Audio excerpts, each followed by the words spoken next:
नमस्कार दोस्तों, my name is अभिनव और स्वागत करता हूं आपका आप ही के YouTube channel government job news में। दोस्तों कैसे हैं आप सब? आशा करता हूं कि आप सब अच्छे होंगे। तो चलिए आज का वीडियो शुरू करते हैं। जी हाँ दोस्तों, ज़बरदस्त वैकेंसी लेकर आ चुका हूँ आप लोगों के लिए फिर से आज के इस नए वीडियो में, जो कि पद यहाँ पर रखे गए हैं जूनियर ट्रांसलेशन ऑफिसर जेटीओ के लिए, असिस्टेंट सिक्योरिटी ऑफिसर के लिए रखा गया है, सिक्योरिटी गार्ड के लिए यहाँ पर रखा गया है। टोटल पोस्ट की अगर बात करें तो 321 यहाँ पर पोस्ट रखे गए हैं।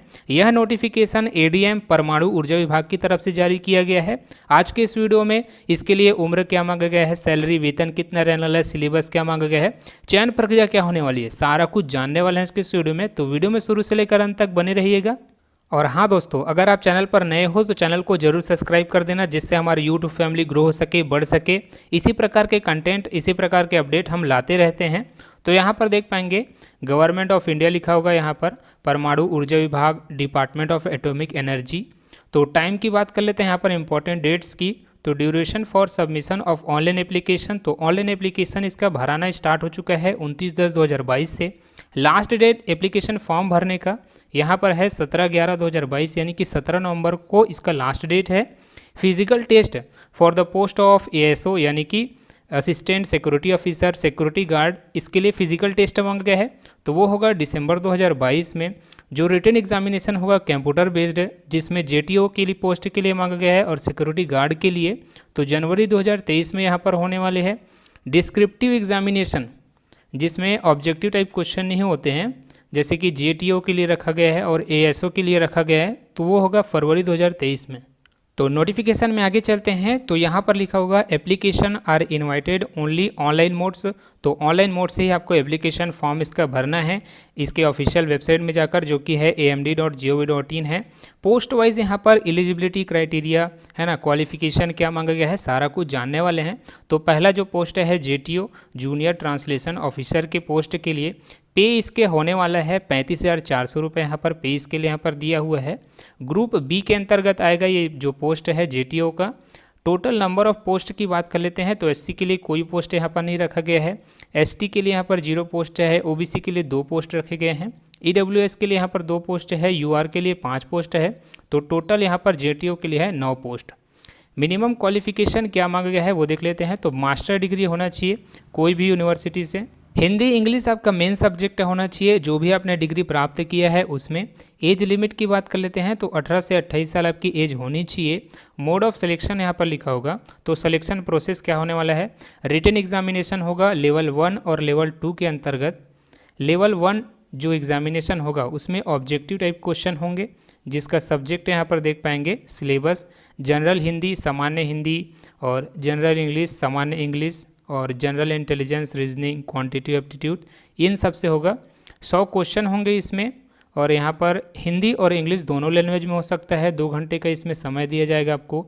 मिनिमम जो पास होने के लिए परसेंटेज इसमें मांगा गया है, यूआर यानी कि unreserved, EWS economically weaker section के लिए 50% मिनिमम आपको लाना होगा।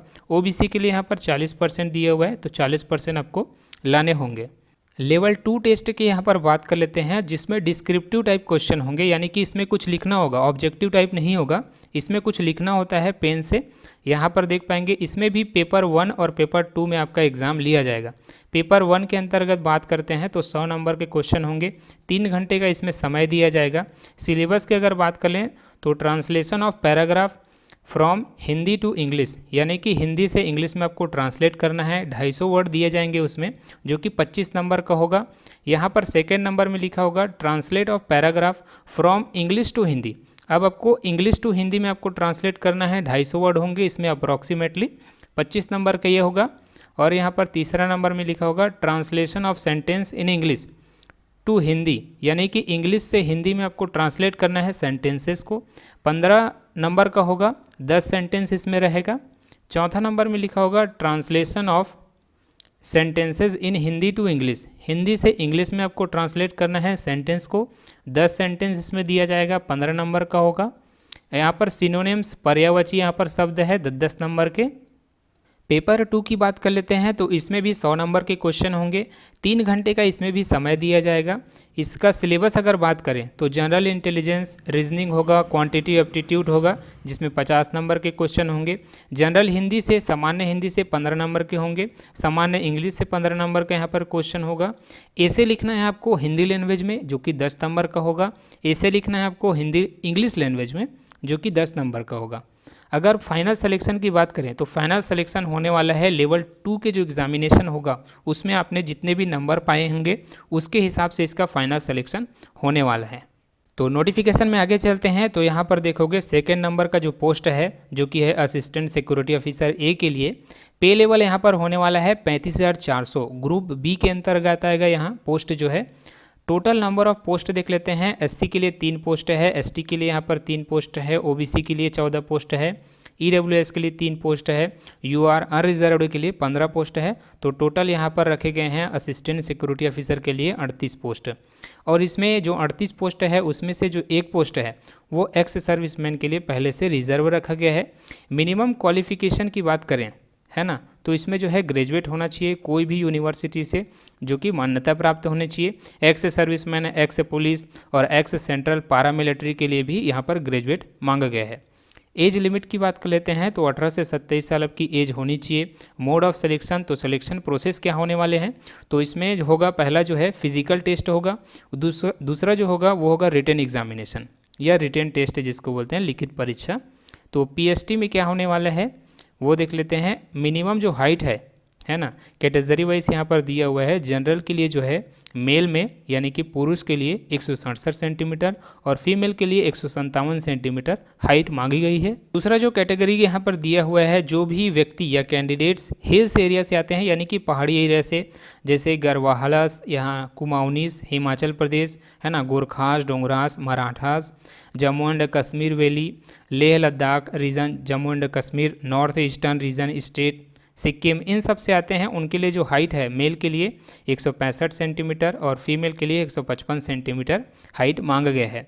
और जो कैंडिडेट हैं एसटी से हैं, एसटी कैटेगरी से इंडिया के कोई भी एरिया से, उसके लिए 162.5 सेंटीमीटर मेल के लिए, पुरुष के लिए, फीमेल के लिए 154 सेंटीमीटर हाइट जो है मांगी गई है। चेस्ट की अगर बात करें ओनली मेल के लिए, जनरल के लिए जो है अनएक्सपेंडेड मतलब ये होता है कि बिना फुलाए 80 सेंटीमीटर होनी चाहिए और फुलाने के बाद जो है 85 सेंटीमीटर होने चाहिए। जो भी कैंडिडेट हिल्स एरिया से आते हैं है ना उनके लिए 80 सेंटीमीटर यहाँ पर मांगा गया है और 85 सेंटीमीटर फुलाने के बाद। और जो भी कैंडिडेट इंडिया के कोई भी क्षेत्र से हो और एसटी से बिलोंग करते हैं उनके लिए जो अनएक्सपेंडेड यानी कि बिना फुलाए जो है चेस्ट जो है 77 सेंटीमीटर और फुलाने के बाद जो है 82 सेंटीमीटर होने चाहिए। फिजिकल इवेंट की बात कर लेते हैं। पहला नंबर में है मेल, पुरुष के लिए तो 1.6 किलोमीटर आपको 6.5 मिनट में कंप्लीट करने हैं। लॉन्ग जंप होगा यानी कि लंबी कूद 3.65 मीटर आपको लंबी कूद करना है। 3 चांस आपको दिया जाएगा। यहाँ पर देख पाएंगे तीसरा नंबर में है चिनअप्स, पुशअप्स और सीटअप्स। यहाँ पर 3 हैं तो चिनअप्स देख लेते हैं पहले। अप टू 30 साल यहाँ पर लिखा होगा। अगर आपकी एज 30 और 30 से कम है तो आपको 8 से 9 बार यहाँ पर चिनअप्स करने हैं। 30 से 40 साल के बीच आपकी एज है तो 5 से 6 बार आपको चिनअप्स करने हैं। पुशअप से अगर बात कर लेते हैं, अगर आपकी एज 40 से 45 साल के बीच है तो आपको 16 से 17 बार आपको पुशअप्स करने हैं। अगर 45 साल से अधिक है तो 12 से 13 बार आपको पुशअप्स करने होंगे। सीटअप्स यानी कि उठक बैठक या दंड बैठक जिसको बोलते हैं तो 30 साल से है या फिर 30 साल से कम है तो आपको 25 से 29 बार आपको करना है सीटअप्स। 30 से 40 साल के बीच में है तो 20 से 24 बार करना है। 40 साल से 45 साल के बीच में है तो 15 से 19 बार करना है और 45 साल से ऊपर है तो 10 से 14 बार आपको सीटअप्स करने होंगे। फिजिकल इवेंट फीमेल के लिए अगर बात करें, महिला के लिए तो 800 मीटर आपको दौड़ना है, 4 मिनट का समय दिया जाएगा। लॉन्ग जंप होगा 2.7 मीटर का, 3 चांस इसमें दिया जाएगा। लंबी कूद है ना, सीटअप्स होंगे 30 साल या फिर 30 साल से कम है उसके लिए 20 सीटअप्स करने होंगे। दंड बैठक या उठक बैठक 30 से 40 साल है 15 बार आपको करने होंगे। और यहाँ पर लिखा होगा 40 से 45 साल के बीच है तो 12 और 45 से ऊपर है तो 10 बार आपको सीटअप्स करने होंगे। रिटन टेस्ट की बात कर लेते हैं तो रिटन एग्जामिनेशन में 75 नंबर के होंगे क्वेश्चन। 90 मिनट को आपको समय दिया जाएगा। इसमें होगा सिलेबस की बात कर लेते हैं तो कंप्रहेंशन से होगा 25 नंबर के, रिपोर्ट राइटिंग से होगा 25 नंबर के, एनालिटिकली होगा जिसमें बेसिक मैथ्स होगा, जनरल अवेयरनेस होगा, ऑब्जेक्टिव टाइप होंगे, इसमें 25 क्वेश्चन इसमें रहेंगे। जो फाइनल सिलेक्शन होगा वो रिटन एग्जामिनेशन के बेस में ही होगा। अब चलते हैं तीसरे पोस्ट की तरफ जिसमें रखा गया है सिक्योरिटी गार्ड का पोस्ट, जिसमें नंबर ऑफ वैकेंसीज सबसे अधिक हैं। पे लेवल की बात करें तो 18,000 रुपये यहाँ पर मंथ यहाँ पर मिलने वाला है आपको। ग्रुप सी के अंतर्गत यहाँ पोस्ट आने वाला है। टोटल पोस्ट की अगर बात करें, एससी के लिए यहाँ पर 20 पोस्ट है, एसटी के लिए 28 है, ओबीसी के लिए 46 है, ईडब्ल्यूएस के लिए 18 पोस्ट है, यूआर के लिए 162 है। तो टोटल यहाँ पर 274 पोस्ट रखे गए हैं सिक्योरिटी गार्ड के लिए। मिनिमम क्वालिफिकेशन जो मांगा गया है वो मांगा गया है 10वीं पास होने चाहिए, है ना। एक्स सर्विसमैन, एक्स पुलिस या फिर एक्स सेंट्रल पारामिलिट्री से हैं उसके लिए भी 10वीं पास इसमें मांगा गया है। एज लिमिट की बात कर लेते हैं तो 18 से 27 साल के बीच आपकी एज होनी चाहिए। मोड ऑफ सिलेक्शन तो इसमें भी 2 स्टेज होने वाले हैं। पहला स्टेज में होगा आपका फिजिकल टेस्ट, दूसरा होगा रिटन टेस्ट।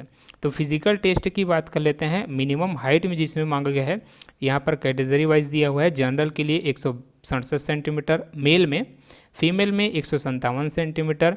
और जो भी कैंडिडेट जो हैं हिल्स एरिया से आते हैं, पहाड़ी एरिया से, गढ़वालास, कुमाऊनोस, हिमाचल प्रदेश, है ना, गोरखास, डोंगरास, मराठा, जम्मू कश्मीर वैली, इन सब से आते हैं। जेके यानी कि Jammu and Kashmir, north eastern state Sikkim से आते हैं, उनके लिए मेल में यहाँ पर 165 सेंटीमीटर हाइट मांगी गई है, फीमेल के लिए 155। और जो भी कैंडिडेट एसटी से आते हैं, है ना, 162.5 सेंटीमीटर मेल के लिए, फीमेल के लिए 154 सेंटीमीटर हाइट मांगा गया है। चेस्ट की बात करते हैं मेल के लिए तो यहाँ पर देख पाएंगे जनरल के लिए बिना फुलाए जो है 80 सेंटीमीटर, फुलाने के बाद 85 सेंटीमीटर। और जो भी कैंडिडेट हिल्स एरिया से आते हैं उसके लिए यहाँ पर 80 सेंटीमीटर है बिना फुलाए, और फुलाने के बाद 85 सेंटीमीटर। और जो कैंडिडेट जो है एसटी से आते हैं उनके लिए बिना फुलाए 77 सेंटीमीटर, फुलाने के बाद जो है 82 सेंटीमीटर चेस्ट का साइज होनी चाहिए। फिजिकल इवेंट की बात कर लेते हैं तो फिजिकल इवेंट मेल के लिए पहले बात करते हैं। पुरुष के लिए 100 मीटर आपको दौड़ना है, 16 सेकंड का इसमें समय दिया जाएगा। लॉन्ग जंप यानी कि लंबी कूद 3.65 मीटर होगा, 3 चांस आपको दिया जाएगा। और वहीं चिनअप्स और पुशअप्स और सीटअप्स की बात कर लेते हैं तो अगर आपकी एज 30 साल है और 30 साल से कम है तो आपको 8 से 9 बार करने होंगे चिनअप्स। 30 से 40 साल के बीच अगर आपकी एज है, उम्र है, तो 5 से 6 बार आपको करने हैं। पुशअप्स की बात कर लेते हैं तो 40 से 45 साल के बीच आपकी एज है तो जो है 16 से 17 बार आपको करने हैं। और 45 साल से ऊपर है तो 12 से 13 बार आपको पुशअप्स करने होंगे। सीटअप्स की बात कर लेते हैं तो 30 साल है या फिर 30 साल से कम है तो 25 से 29 बार आपको सीटअप्स करने हैं। 30 से 40 साल के बीच आपकी एज है तो आपको 20 से 24 बार करने हैं। 40 से 45 साल के बीच अगर आपकी एज है तो 15 से 19 बार, और 45 साल से ऊपर है तो आपको 10 से 14 बार इसमें सीटअप्स करने होंगे। फिजिकल इवेंट फीमेल के लिए बात करते हैं तो 100 मीटर आपको दौड़ने होंगे, 20 सेकंड का समय दिया जाएगा। लॉन्ग जंप होगा 2.7 मीटर का, 3 चांस इसमें दिए जाएंगे। सीटअप्स की देख लेते हैं तो यहाँ पर अगर आपकी एज जो है 30 या फिर 30 से कम है तो 20 आपको सीटअप्स करने होंगे। 30 से 40 साल के बीच में आपका अगर आपकी एज है तो 15 बार आपको करने होंगे। और 40 से 45 साल के बीच अगर आपकी एज है तो 12 बार, और 45 साल से ऊपर है तो आपको 10 बार सीटअप्स करने होंगे। दूसरा यहाँ पर देख पाएंगे रिटेन टेस्ट जो कि सिक्योरिटी ऑफिसर के लिए है, जिसमें 75 नंबर के आपके क्वेश्चन होंगे, 90 मिनट का समय दिया जाएगा उसमें। सिलेबस की बात करें तो इसमें फर्स्ट नंबर में होगा कंप्रहेंशन जो कि 25 नंबर का होगा। जनरल अवेयरनेस से होगा जिसमें जीके वगैरह कवर होंगे, ऑब्जेक्टिव टाइप होंगे, 25 नंबर के उससे दिया जाएगा। एनालिटिकल बेसिस होगा जिसमें मैथमेटिक होगा, ऑब्जेक्टिव टाइप होगा, 25 नंबर के इसमें क्वेश्चन रहेंगे।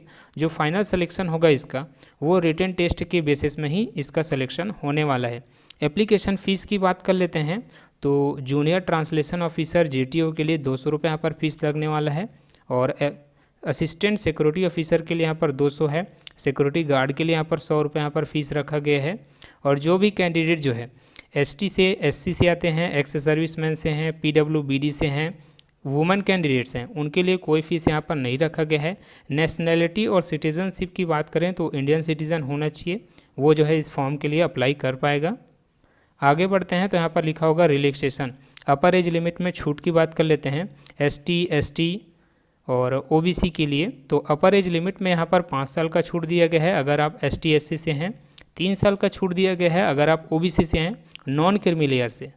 तो नोटिफिकेशन में बस इतना ही है, जितने भी इंपॉर्टेंट चीज़ें हैं उसको मैंने कवर किया है ना। सिलेबस क्या है, चयन प्रक्रिया क्या है, सारा कुछ मैंने आपको बता दिया है। तो अब चलते हैं कि इसका ऑफिशियल नोटिफिकेशन डाउनलोड कैसे करना है। तो डिस्क्रिप्शन में मैंने लिंक दिया होगा stockreaders.com का, जो कि हमारा ही ऑफिशियल वेबसाइट है। जैसे उस पर क्लिक करोगे तो आपके सामने कुछ इस प्रकार का पेज ओपन होगा।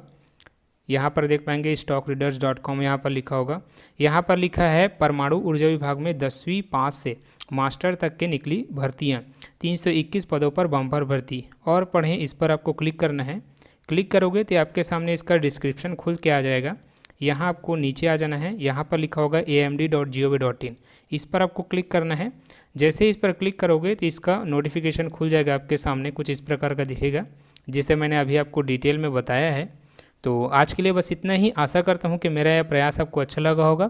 वैकेंसी संबंधित जो भी डाउट रहेंगे आप कमेंट करिए, हम उसका आंसर जरूर करेंगे। और हाँ, इसी प्रकार के कंटेंट, इसी प्रकार के अपडेट से जुड़े रहने के लिए आप हमारे चैनल को सब्सक्राइब कर सकते हैं। Thank you for watching this video.